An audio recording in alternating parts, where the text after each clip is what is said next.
correct? Correct, you do, yeah. Here it comes.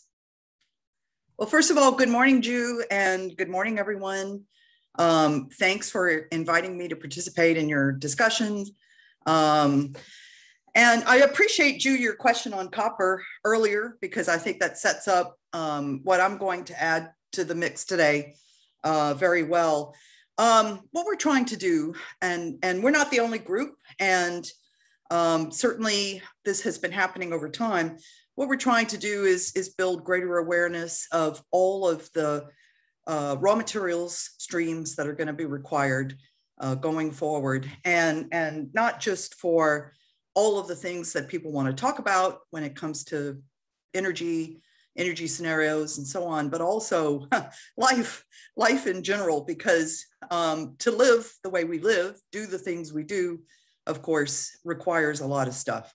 And I'm going to start off with that point. I want to give you some warnings. Ju and I and Rachel Meidel, my good colleague at the Baker Institute, have had several very robust conversations over the past months about the mineral side of things, raw materials for all of the uses that we are talking about. And I have a lot of complaints about how people have been engaging in this energy transition storyline so far. And one of my biggest complaints is that we are kind of talking about this in a silo. So in a world in which we're very good about building silos, we're building a really big one already. And we're talking about all of the additional mineral demand that we're going to need for energy technologies. And we're kind of talking about these things in isolation from all of the other demands that are placed on minerals supply chains. And it doesn't matter whether it's drugs and pharmaceuticals or just basic construction materials or advanced electronics, whatever you think you want to use in copper or anything else for any of the applications that y'all are going to be discussing over the next several hours. Somebody else is imagining an alternative use or an additional use for that. And so the interesting pattern that we've been seeing is that for all of the growth in oil and gas, which is our primary hydrocarbon base, our primary fossil fuel base, the one that we spend a lot of time on at the Baker Institute, we've actually seen faster growth in non-fuel mineral supply worldwide. And this will, I think, be a pattern for the future. Another thought that I want to add, so another complaint that I want to make about all of this, is that we're thinking about things in a very unholistic way, if that's a word. One of the beauties, to me, one of the alluring things about fossil fuels is that we effectively get energy storage in the fuel. I can store coal, I can store oil, I can store natural gas. The energy is there as it's intrinsic to the commodity until I need it. Clearly, when we move away from that kind of scenario, we get the same thing with uranium on the nuclear side. But when we move away from that kind of reality, we're faced with the problem of producing energy from another source, but also having to store it until it can be released, which means that the materials requirement for all of the things that we're talking about is actually higher. And that's why some of the early work on all of this is yielding such high percentages in terms of demand. So these are very, very fuzzy numbers all around. And it's very difficult to anticipate the tonnages of copper, nickel, lithium, any of the rare earths, any of the other minerals that are in play for all of the applications that we're talking about, because we don't know when and how all of this is going to come online. But one of the things that we do know is that to build out all of these alternative technology systems is actually going to require more material input than the existing legacy energy systems that we have in place. So to me, that's a reality check around all of this, you know, in the first pass. And it's something that we're just not grappling enough with either in terms of the economics of what we're looking at, the doability of a lot of the ideas that people have, or the policy side of things. My own feeling in terms of what governments should be considering as they look at how to use especially public resources, our tax dollars, on energy technologies and what they want to promote is to start with a materials first attitude. Figure out where we're going to get the stuff that people think we will need, and then think about how much you want to try to promote things through mandates or other policy vehicles, because otherwise you're stressing the system in ways that just don't make a lot of sense. Partly all of this is happening because people don't know what's in the stuff that they think that they want. And so we've been in a process of trying to educate people, and there are a lot of different schematics out there now for, you know, what's in a wind turbine, but pictures are always nice. And so where you get your wind energy, of course, a lot of it comes from metals, but a lot of it also comes from the hydrocarbon supply chains, which is also kind of funny to talk to people about. You know, if you want wind power, it sure helps to be producing oil and gas from which you can extract the plastics and the rosins and everything else that you need. And we also need a lot of other stuff, concrete, land, lubricants, all of those kinds of things. And in all of this, we have that reality that wind doesn't provide the energy all of the time. In Texas, where we've got probably more wind installed than I think any other country, just about, except maybe Spain, we get a huge 25% capacity factor off of our installed wind power base. That's just largely because of the variability of the wind resource itself, not just you know, a need for more transmission. And in fact, most of our transmission and capacity is pretty good. The problem is the resource and the intermittency of the resource itself, the sheer variability of wind over the course of time.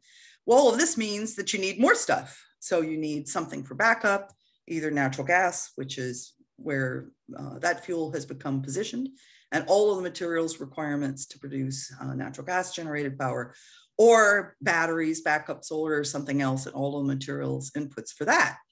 And so the question that I always have when I look at how people are modeling these things is the extent to which they are able to anticipate and correctly think about all of the aspects of providing that energy source and all of the materials inputs that are going to be required along the way.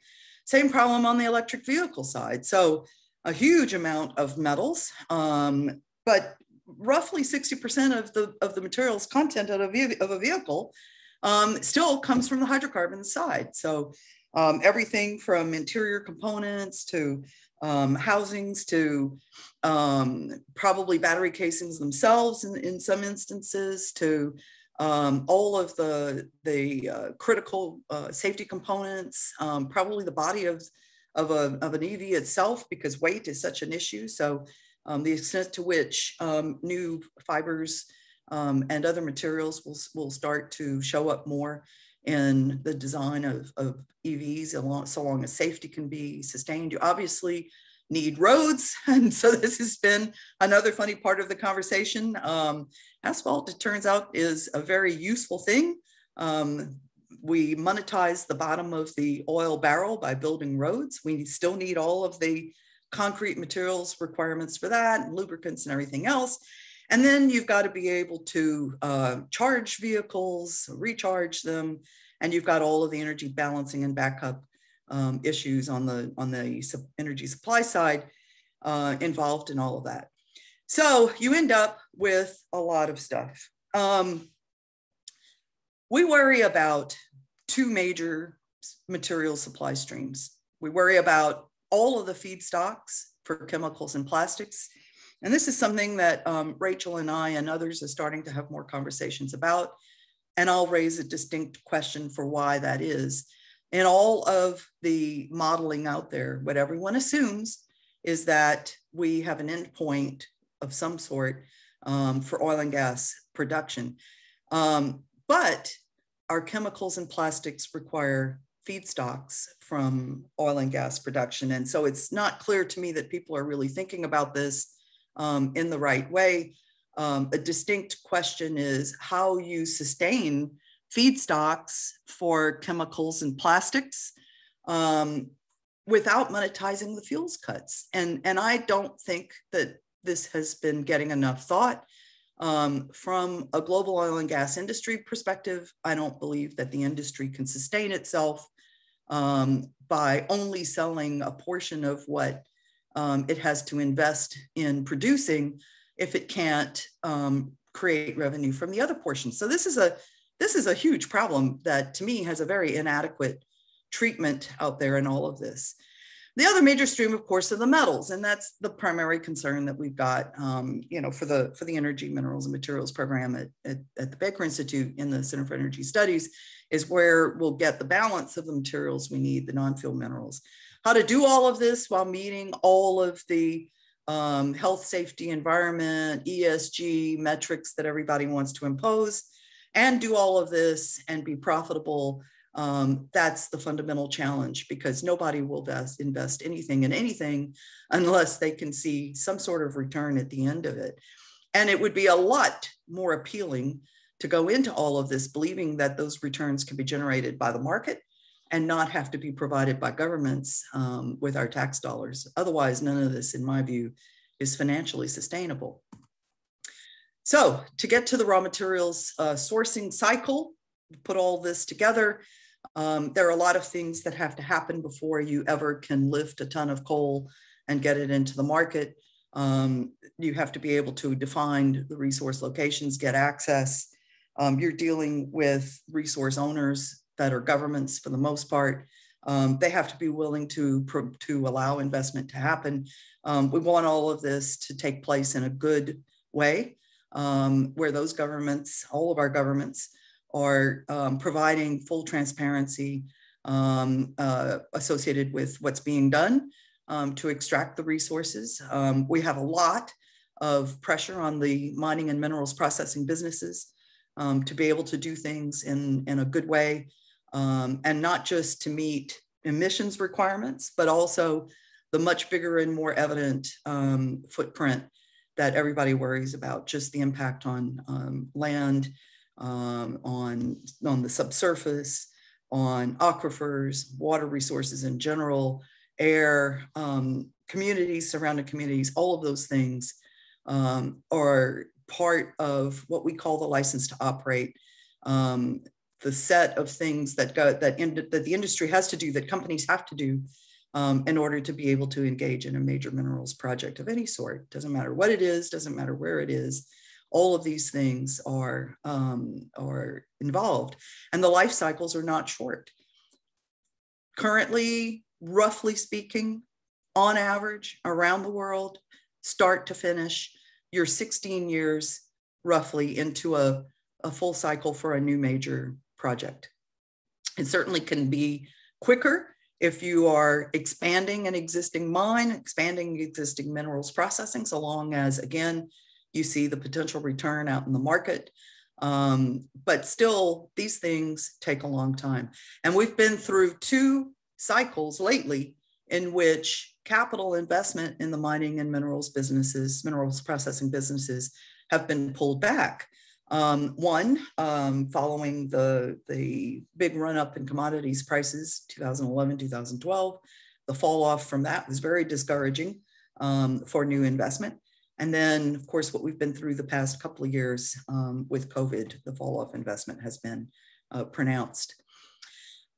Added to all of this is the fact that not all mineral quality is the same. So when everybody looks at the data on sources, we've got piles of lithium out there in various places, but not all in the same forms, which means that the cost structures are going to be different. So if everybody is going to be using lithium carbonate for battery inputs, for instance, that puts Latin America, Chile in particular in the driver's seat for that. But if we move to a battery chemistry for which lithium hydroxide is a more preferred or better precursor, then that puts Australia's spodumene in the mix. To get from either one to the other involves investment in processing that has to be made.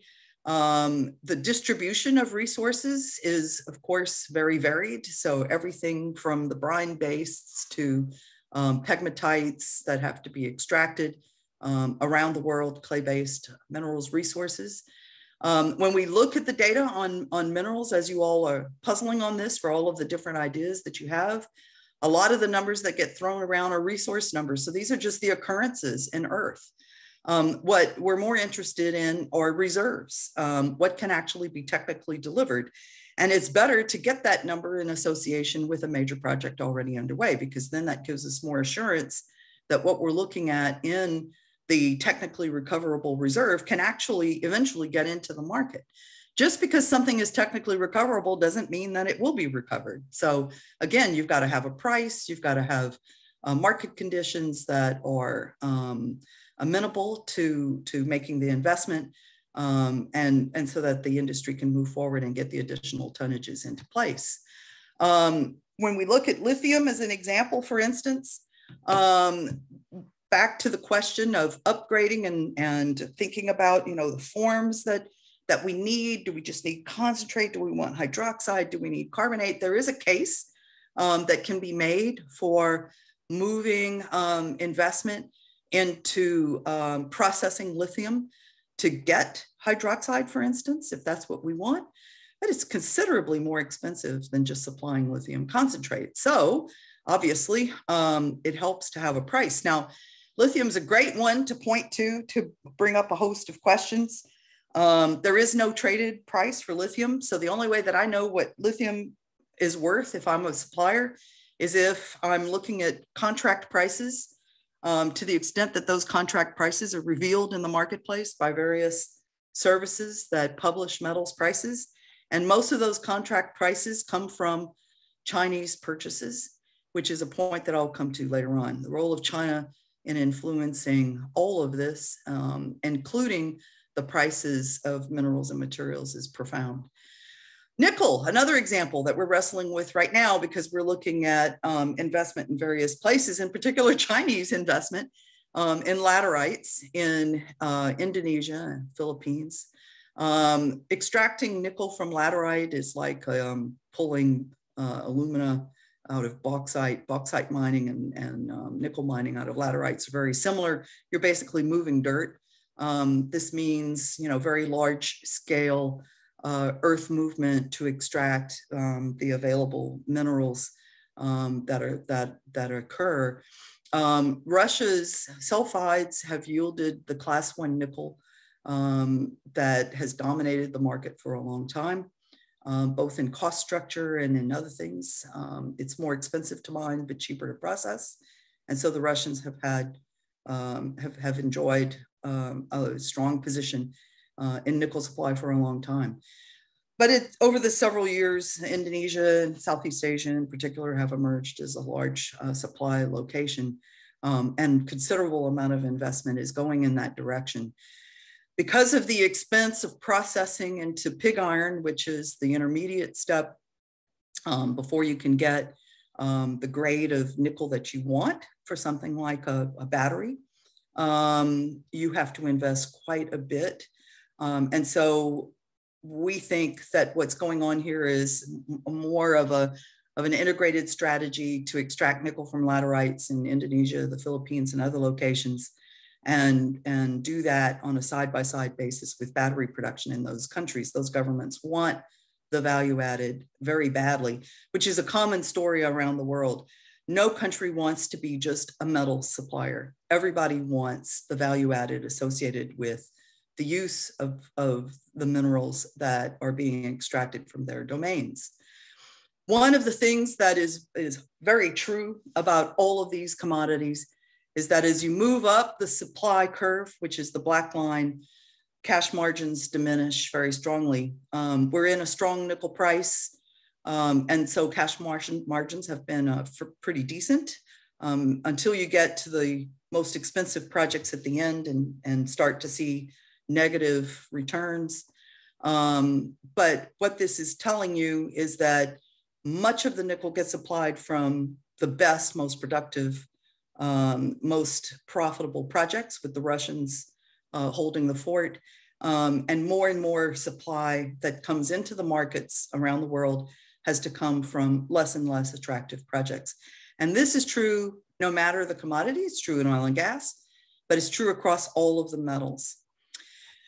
We find there is a relationship, although it's a very fuzzy one, between the reality of cash margins and productivity of mine locations with ore grade. One of the harsh facts of life going into the build out that we're anticipating of alternative energy technologies and more demand for metals for energy uses is that we are engaging in this conversation at a time when ore grades have been declining for all of the major metals, copper, nickel, you name it. We have a very efficient style of operating. I mean, humans tend to extract the best stuff first. We've done this historically throughout civilization. And as more expensive sources come into the market, we have to pay more to get them. And so ore grade, head grade, which means that you have to treat more tonnages of material to get more mineral in the lower ore grade locations, is a fact of life in the mining industry. It adds to the challenges of cost and cost management. It adds to the challenges of processing. It also adds to the challenges of waste management at mine sites and in minerals processing. And we have data on that for the major metals for anyone who's interested in finding out more. All right, so I'm gonna just flip through some insecurities that all of this raises. And one of the interesting ones is the convergence of minerals prices with oil and gas, which is the energy curve, the red line, and GDP. So we're moving into a time in which whatever we anticipate in economic performance of countries around the world in gross domestic production means a movement in price for the commodities that are essential to achieve those GDP levels. If you push up GDP by increasing government spending, and that includes policy mandates for activities that are going to require more materials inputs, then you can expect that prices of metals will follow commensurately. And we've been seeing that in spades. All of the data that's coming out now for anticipated costs of electric vehicle batteries, for instance, are all higher, and putting things into a reverse of where we've been in the conversation. We've been talking about batteries getting ever cheaper, but once you start creating new demands for materials, that is no longer true. The China story is an enormous issue. By itself, China is a major domestic producer of minerals. Roughly a quarter of total tonnage of minerals production comes from China, but they have commanding positions around the world in all of the major metals. They also have commanding positions in all of the technology components. And so this problem that for a lot of you may seem unnecessary. Why do we have to worry about China? Why can't we just all get along? You know, the dilemma with this is that China has emerged effectively as a hegemon, a cartel of one when it comes to non-fuel minerals. And we have lots of experience with how this stuff works. Now, it's different. So for years and years and years, when we talked about insecurities around crude oil, the worry was that producing countries would withhold supply in order to influence price. But China is also a big buyer. And so on the one hand, we have Chinese outbound investment in mining and minerals processing. And obviously, every one of those Chinese interests would like to make money doing that. But we have even bigger Chinese interests on the demand side. And obviously, cattle and BYD and all of those folks want to pay as little as possible for the materials inputs for all of their product. And what we've seen are some funny things happening. So if you're making investments in nickel and you've been looking at nickel prices, you watched Indonesia, which is a large nickel supplier with a lot of market clout, attempt to influence nickel prices by restricting exports. So that was a typical resource nationalism, resource government action that one would expect. And then we saw China release nickel out of their stockpiles to try to reduce prices to support their customers. Now, on the one hand, you could say, well, that's a good thing, because that might mean lower metals prices for all of the stuff that you all want the world to use. But on the other hand, if you were an independent investor in a nickel project and you're watching this, that just complicates your investment decision hugely. And it's not transparent. You don't know what the Chinese actually really have in nickel stockpiles because they're kind of cagey about that. You don't really know what the Indonesian and Philippine governments are going to do.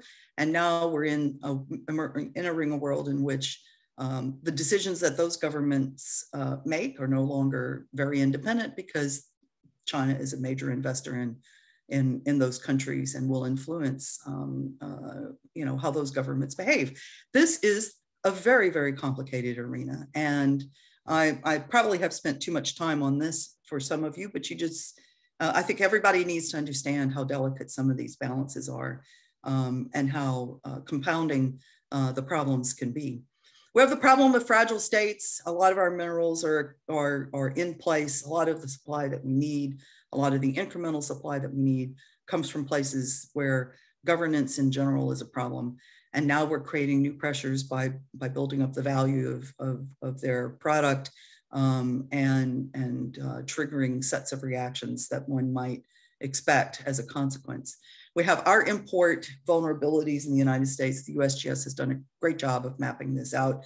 And most of our exposure, unfortunately, is for commodities that are in locations where the Chinese influence is very high and very strong. We have insecurities related to sustainability. And this, I think, is going to get more play later on in your discussions.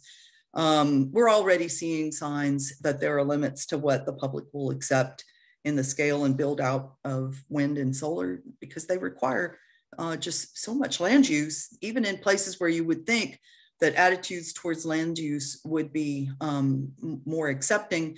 We're finding resistance to a lot of the build out. And again, because you require so much in order to get comparable amounts of energy from fossil fuels and nuclear, the waste management problem, the circular economy problems associated with wind and solar have come to attention in a very big way and are likely to grow going forward. And what we're seeing as a result of that are new mandates and new realities that any alternative energy push has to also satisfy circular economy pushes. You have to be able to engage in waste management, engage in recycling, which means all of those logistics and businesses have to be built up to get it done.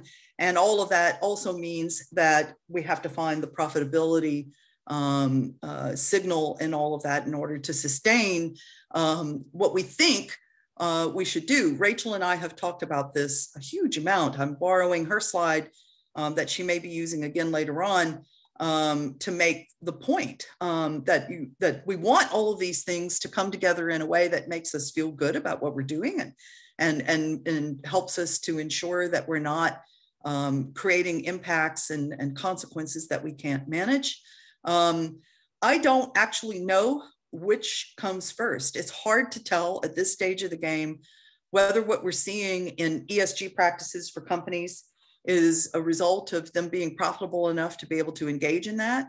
On a project management basis, it's hard to find case studies and evidence of where additional expenditures on ESG have actually really helped with cost management on projects, even though we all believe that this can be the case. And so we've got a very complicating condition in that. On sustainability, of course, since you all are most focused on emissions, one of the obvious problems is carbon and carbon management. Metals are extremely energy intense. Battery making is extremely energy intense. The emissions from all of those are vulnerable to anything that we do on the carbon side. That means that will affect the cost of the materials themselves. You can't just talk about putting more electric vehicles on the road, of course, without talking about managing emissions all the way across from manufacturing to the precursors themselves, all the way to the mining and minerals processing points. On the recycling side, so, you know, the answer to a lot of these issues that people want to promote is to think about recycling.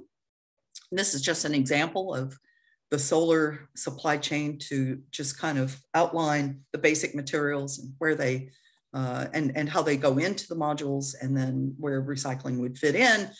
But in fact, when we look at recycling of solar, what we're trying to recapture, what's available to us to recapture, are some of the obvious things. And so aluminum and copper and silver, we can recapture that. But when we look at what we want to push into advanced solar designs in order to get photovoltaics to perform better, indium, gallium, selenium, all of those things are going to be much more difficult to recover from advanced solar designs than the first or second generation PV. And this is true across the board. When we look at electric vehicle battery recycling, it's an enormously complicated process. We've had lots of conversations with the automakers about all of this, because one of the things that is not clear to us is how the market for recycling is actually going to develop. Will it be something that the automakers provide themselves? Will they use third-party recyclers? If the third-party recyclers are going to do this, then what's the profit signal for them? How much volume does it take to actually build a third-party recycling business? We had a comment from an automaker just the other day that was very interesting, the extent to which they're constantly getting inquiries from recyclers who are looking for batteries to recycle so that they can start a recycling business. So obviously, you have to have sufficient volume in order to plunge into this in the first place. It's a very complicated set of processes, no matter which path you follow, either the pyro or the hydro metallurgical options, to be able to recycle something like something complicated like an EV battery. The recovery rates are actually low compared to the tonnages that we're looking at for the amount of material that's going to be needed to be able to provide the batteries for all of the vehicles that everybody believes need to be on the road in order to have the kind of impact on tailpipe emissions that everyone is envisioning. And none of this is easy. This is a great little chart that was put out by a UK-based outfit, Green Match, that I think is really educational for anybody who doesn't know anything about recycling, which is a hazardous business. This is where our conversations with Ju have gotten very interesting, because it could be just as difficult to get public acceptance of recycling of anything, whether it's solar, wind components, electric vehicle batteries, or anything else that we're trying to manage. Any of the electronic waste, plastics waste that people are concerned about, are all very energy intense and materials intense processes themselves, are subject to rules and regulations in countries for hazardous and toxic waste. They're difficult to certify as businesses, and therefore, there are complications on the recycling side, the logistics associated with that, that are a whole area of study that are needed in order to understand the timing and the capacities and so on. And so with that reality check on all of these things, I will close with kind of just an image of commodity prices over time. Recently, you can see the big run up that I was talking about, 2011, 2012. And when we look at the capital investment paths and patterns for mining and minerals processing and the intermediate businesses, they follow these cycles perfectly. Just to go back to the pricing problem in all of this, you'll see the London Metals Exchange, LME, on this chart quite a bit. You see CIF Asia quite a bit. That's China and the other major purchasers, Japan and Korea. The London Metals Exchange is owned by Chinese interests. Most of the physical warehousing of metals, the stockpiles that everybody looks at constantly to try to estimate or get a feel for how much inventory is in global markets and available for use. About 40% or so of that is controlled by Chinese trading interests. About 30% are controlled by the Japanese.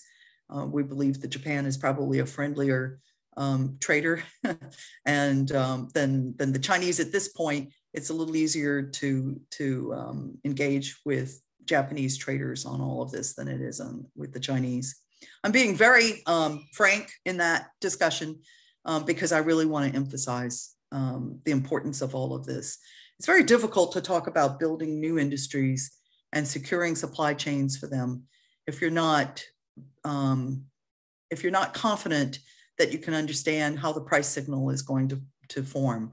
And so, you know, again, this just creates a great deal of uncertainty, a great deal of insecurity around the supply chains themselves, and any mining or minerals processing business, any recycling business, anyone entering the industry, given the level of investment that we're expecting them to make, is only going to do so if they feel like they can understand the price trajectories.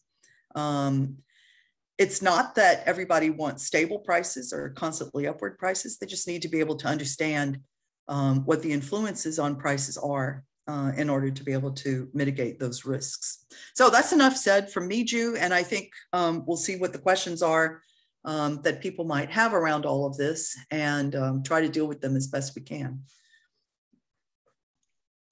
Thank you for this beautiful talk. Yeah, so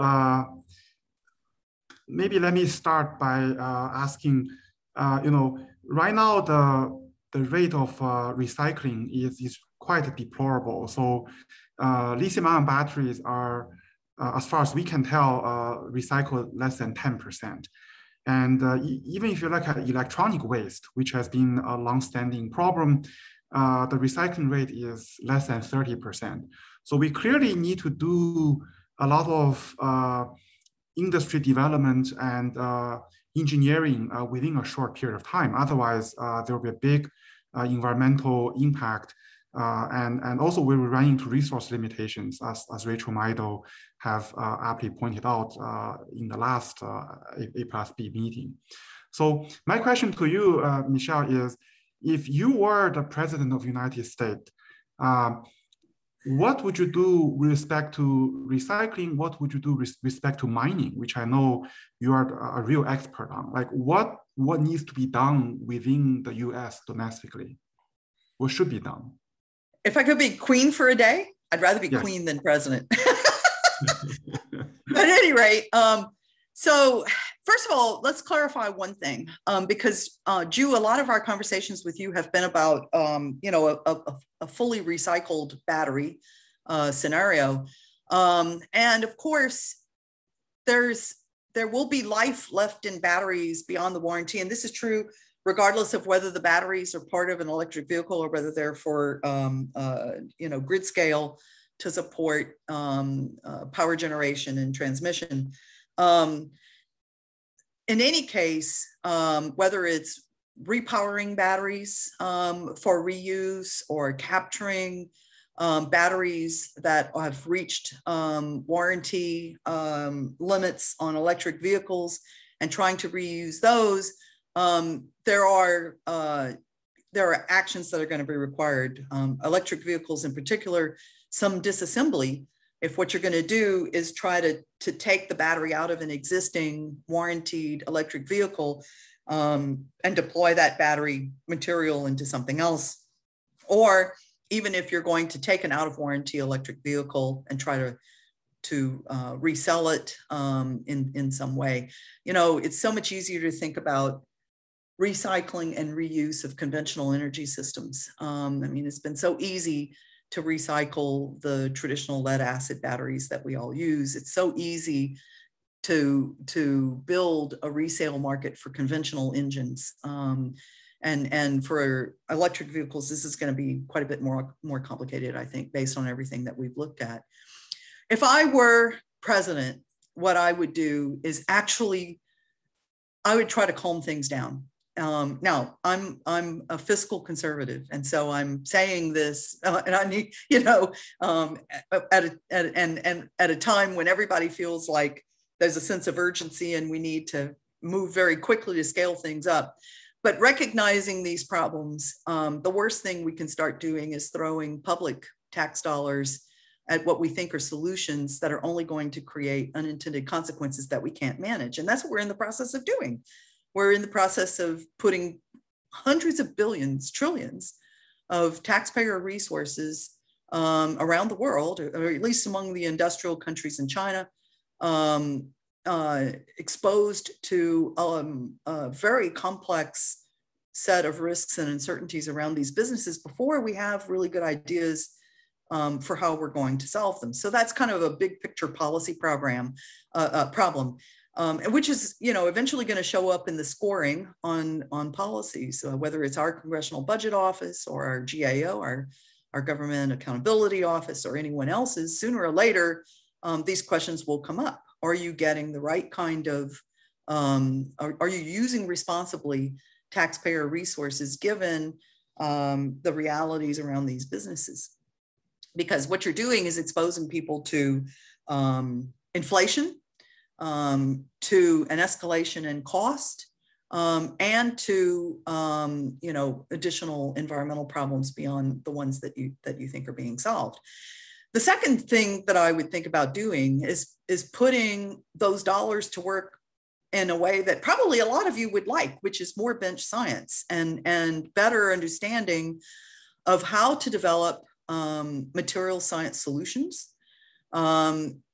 Thinking about this in a holistic way. So if I'm going to create a material, if I'm going to create a battery chemistry, a design, a battery pack design, whatever it is, that thing has to be recycled. It has to be disposed of. I've got to put the end of life conversation first. So now here I am at MIT, at Rice, wherever I am, at Stanford, and I've got to think about that. I can't just announce the next invention of something or the next design or the next patentable material without also telling people I can source it because I know where the sourcing is going to come from, and we can manage it from a full life cycle basis. I think that's the responsibility of scientists.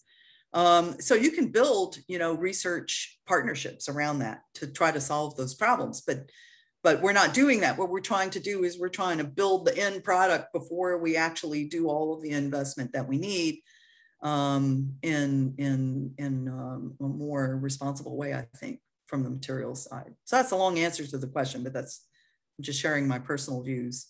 Mm-hmm. I definitely echo your second point, and I think. Maybe it has to go beyond the bench scale, because a lot of these questions on balance of plant and efficiency really have to be demonstrated at a prototype plant sort of a scale. Anecdotally, I know some e-waste business owner who try to start up a recycling business in California, but the government bureaucracy is the paperwork is so heavy that after like 5 years, he decided to move to Arizona and do his e-waste recycling there in Arizona. So I think I do see some kind of hypocrisy, to be put up bluntly, in this recycling business, because recycling is actually hazardous and it has its own pollution. And you have to sort of do a true analysis of, if it doesn't get recycled here, it may go to third world countries. And I see this kind of global scale, because if you think of CO2 as a global problem, then the burden has to be shared equitably in different countries and between different regions. So I think a lot really needs to be done quickly within 2 or 3 decades. I think so. To add to your example, we encountered, and just to share with everyone, we encountered a situation in which one of the automakers is toying with the idea of actually keeping control of its vehicles post-warranty.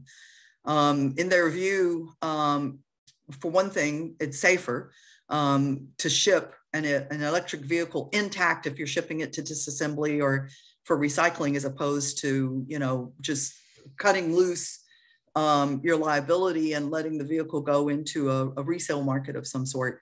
And they've been looking at advanced recycling options that would have to be certified by the EPA, but don't meet EPA rules. And the EPA would have to go through a pilot process with a potential recycler. And it's not clear that some of the advanced recycling options that are being considered in this particular case would fly EPA's rules. So where do you start looking at that? For anyone who knows anything about waste management and locations of incinerators and, you know, all of those things that people have struggled with over the years, there's some really good analogies to draw from all of that on how do you balance what is in place in law and regulations to protect the public interest for good reasons, with the need for some flexibility in order to be able to test some of the processes that people are going to need to test. And that's going to take a lot of time. Wonderful.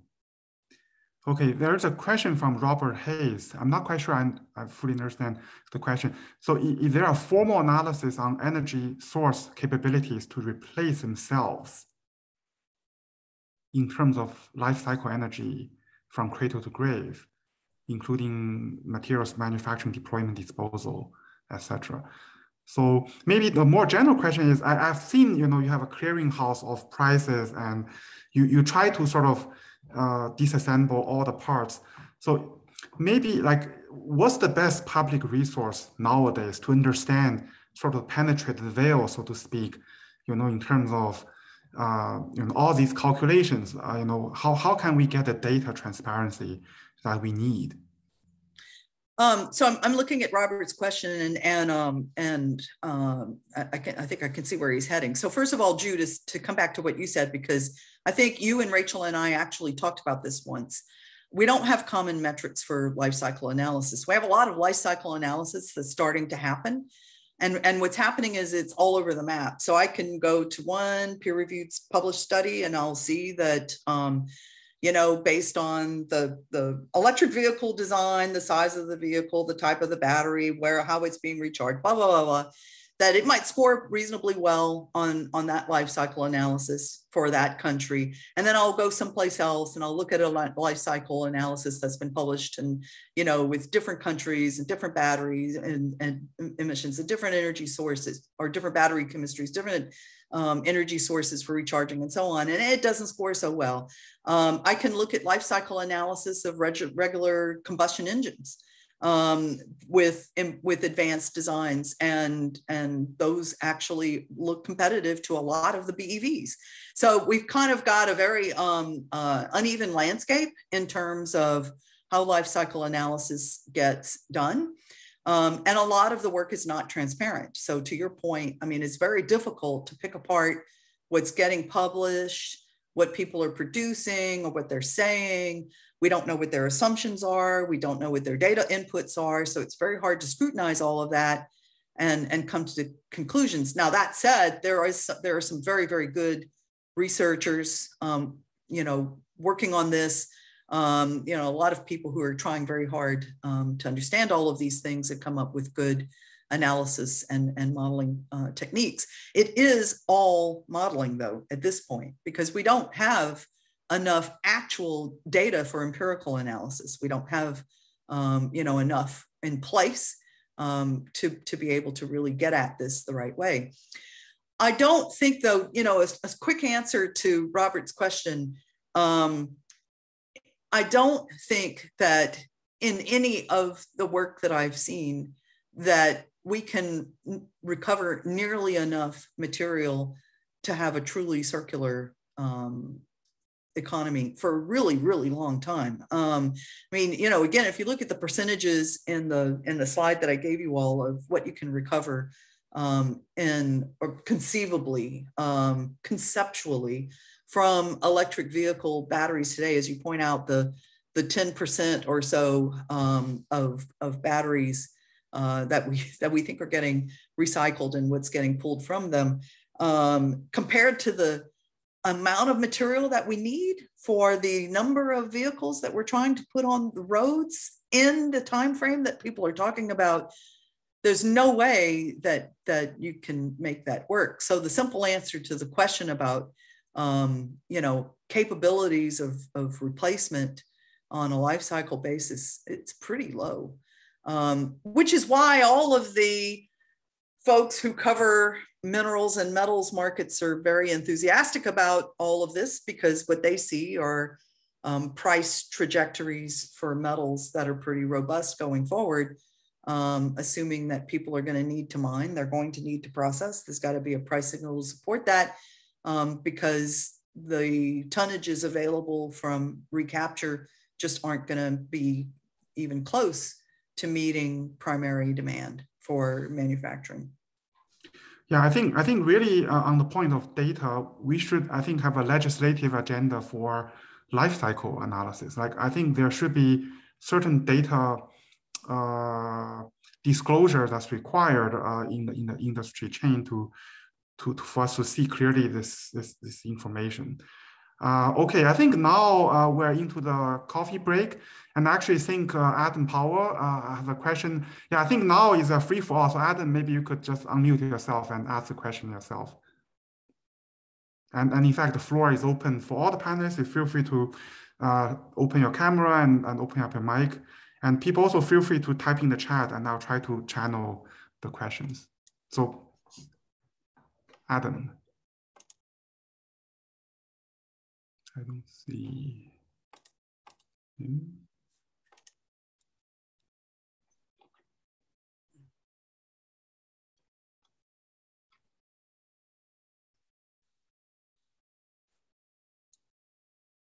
Okay, I think, can we convert Adam to, I cannot see you. Just one sec. Haran, can you find Professor Adam Powell and ask him to join the panel, please? Okay, I will. Okay.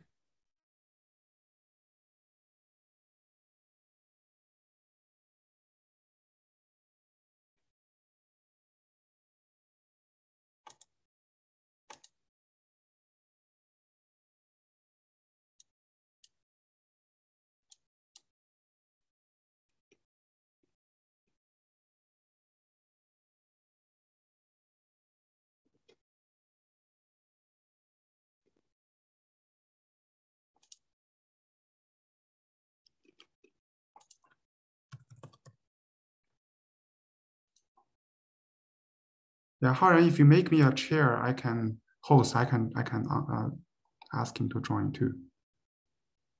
Make me a co-host.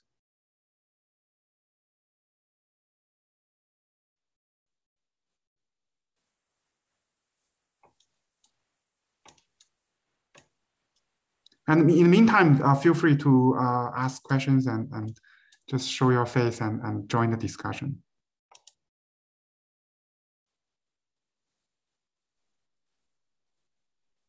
Hi, Professor Lee. Ray will send a reminder to Harry to ask him to join this meeting. Yeah. Okay, Sally, actually you have a question, so maybe you could just ask verbally. Sure. Yeah. I think that you partially answered it. No, I mean, given all these challenges, I was just interested in what you would suggest as a way to mitigate these risks. I think you answered quite a bit about that, but perhaps just you might want to offer some other thoughts on how do we mitigate these very real risks. That's a question to me, I guess, yes. Sally? Yes, yeah. Okay. Well, there's a lot of stuff that's underway, but I mean, what I think is people need to be realistic in the amount of time that it will take to sort through all of this. So, all the way across the board, we have initiatives in place to try to address risks on what I would call the upstream end. Gaining access to resources, dealing with governance risks in different countries. I mean, these are old problems, old problems, 100-year-old problems, and we don't have really good solutions for them because, you know, people are people, right? So the minute a resource owning government sees the value of its estate going up, it reacts accordingly. But we've got a lot of initiatives in place to try to deal with countries on, you know, on that first big thing. How do we deal with the suppliers? How can we help them manage their minerals sectors and their mining operations? What's good practice, implementing good practice, and that includes not just licensing and accessing, but also mining and minerals processing as well. In our country, this is really going to be a heavy lift. I would say that, I mean, for all of the attention that we've had in the press and in news media to the difficulties of siting oil and gas pipelines and other things, trying to get greenfield mining projects, new minerals processing capacity off the ground is going to be extremely difficult. For one thing, this week I was in Montana on vacation.